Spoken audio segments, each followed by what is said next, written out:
My name is John Passfield, and the title of this reading will be The Mammoth Cheese, Video 5, More Cheese Poems.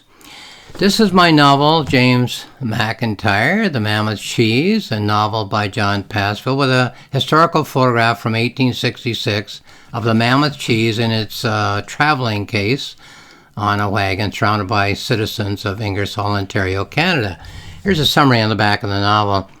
With a contribution of 800 cows, the tiny village of Ingersoll, Ontario, Canada has not only produced the world's largest block of cheese, it has also nurtured the epic poet who can rapturously sing its praises.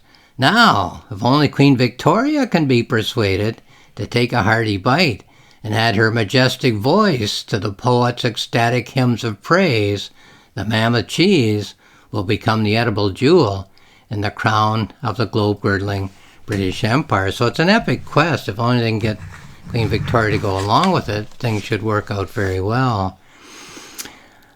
In this video, I'm going to read more of the poems of the historical James McIntyre on the topic of cheese. I included these poems in the text of my novel as imagery, which is designed to act in the mind of the main character to illuminate the other imagery of his life and his community.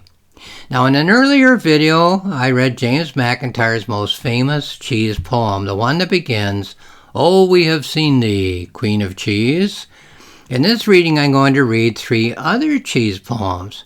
I placed them, that is the mind of James McIntyre, the fictional character, has placed these poems at chapters 5, 10, and 15 of his 16-chapter, 36,000-word thought. So these are poems that are designed to illuminate the other imagery of his life. Let's go to chapter 5 for the first one. It's on page 34.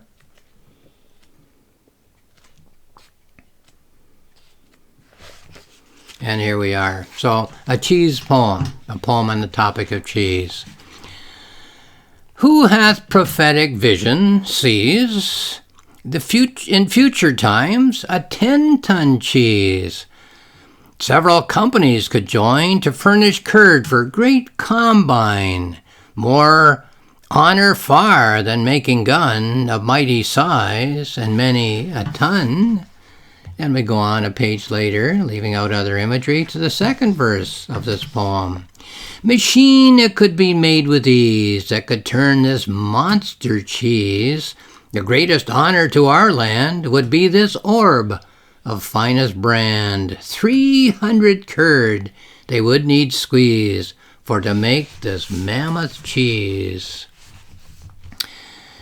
So British lands could confederate when all in harmony agrees. 300 provinces in one state to be pressed in one like this cheese. So all the countries in the British Empire, if squeezed together, would be like squeezing all this cheese to make one great big block of cheese.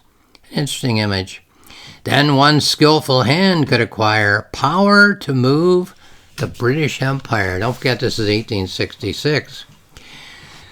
But various curds must be combined. In each factory their curd must grind to blend harmoniously in one this great cheese of mighty span and uniform in quality of glorious reality. But it will need a powerful press, this cheese, queen to caress, and a large extent of charms, hoop will encircle in its arms, and we do not now despair, but we shall see it at World's Fair. And the last verse of this particular cheese poem. And view the people all agog so, excited over it in Chicago. To seek fresh conquests, Queen of Cheese, she may sail across the seas, where she would meet reception grand from the warm hearts of old England. Okay, it has to rhyme, right? Okay, let's look at the next cheese poem, which begins in chapter 10 on page 72. Another cheese poem from the mind and hand of James McIntyre. The historical writer and the fictional writer. I didn't change these poems at all. When I didn't adapt them. When I simply interlayered them into the mind of the main character, James McIntyre, the fictional main character of this novel. Farmers now cannot be beat with their cheese and their wheat, though now their greatest care is for to watch o'er their dairies. They carefully fill their mouths with provender for their cows, and they thus enrich the soil with much profit for their toil. Okay, then we go to another verse. The motto, union is strength, is carried out at length in the most compact array at every cheese factory. You'll see without going as far as there is one kept by Harris, the factory of Ingersoll, just out at the first toll. Ingersoll, first toll, Ingersoll, the first toll. Hard to know how to rhyme that. E is the fifth verse. All those who quality do prize must study color, taste, and size, and keep their dishes clean and sweet, and all things round their factories neat, for dairymen insist that these are all important points in cheese. And the final and sixth verse of this particular cheese poem. Each side of river has its work devoted to the cure of pork, for dairymen find it doth pay to fatten pigs upon the way, for there is money raising grease as well as in the making cheese. So, okay, that's the second cheese poem that I'm reading in this reading. Here's chapter 15, page 112. For the third cheese poem I'm reading today, but actually the fourth in the book, because I read the most famous cheese poem in a different video.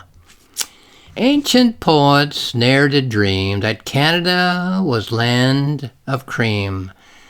They ne'er imagined it could flow in this cold land of ice and snow, where everything did solid freeze. They ne'er hoped or looked for cheese. A few years since, our Oxford farms were nearly robbed of all their charms. Or cropped, the weary land grew poor, and nearly barren as a moor. But now the owners live at ease, rejoicing in their crop of cheese. And since they justly treat the soil, are well rewarded for their toil. The land, enriched by goodly cows, yields plenty now to fill their mouths, both wheat and barley, oats and peas. But still their greatest boast is cheese.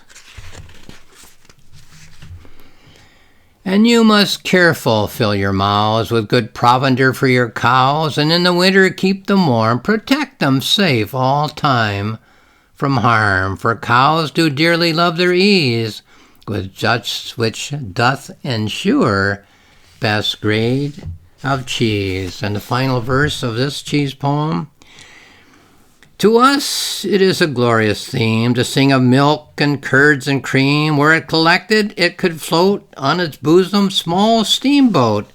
Cows numerous as swarm of bees are milked in Oxford to make cheese. Now we close this glorious theme, this song of curds and rich cream, subject worthy of our muse. I pray not your ears to abuse. Well, in another reading, I shall read other poems by Keats and Shelley and Shakespeare, that form layers of imagery in the mind of the main character, James McIntyre. The question for the reader of this novel will then be, what is the effect of the interlayering of the imagery of these cheese poems in some of the greatest poems in the English language?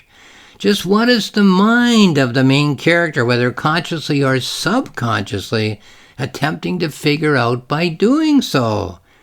We humans think in imagery. Imagery works by parallel and contrast. This particular poet seems to have a topic The quest by the citizens of his hometown, Ingersoll, to win accolades that will make the largest cheese in the British Empire welcome in London, England, and at the Paris exhibition in France. He seems to be contemplating writing a major poem on that quest. So just what is the juxtaposition of his own poems, these cheese poems, with the greatest poems of the language designed to reveal? Well, you'd have to read the novel, I guess, to think further about that topic. Once again, this is my novel, James McIntyre, The Mammoth Cheese, a novel by John Passfield. There's more information about the novel on Amazon and also at my publisher's website, rocksmillspress.com, rocksmillspress.com. You can find at johnpassfield.ca, my website, johnpassfield.ca, 2 free books, my planning notebook, the planning and writing of the novel recorded there, and my journal, my reflective journal. What did I think I had done as I read over the rough draft and polished it, and where did I think I would go from there? So those 2 books are free for access on my website at johnpassfield.ca. Lastly, I'll say thank you for watching this video.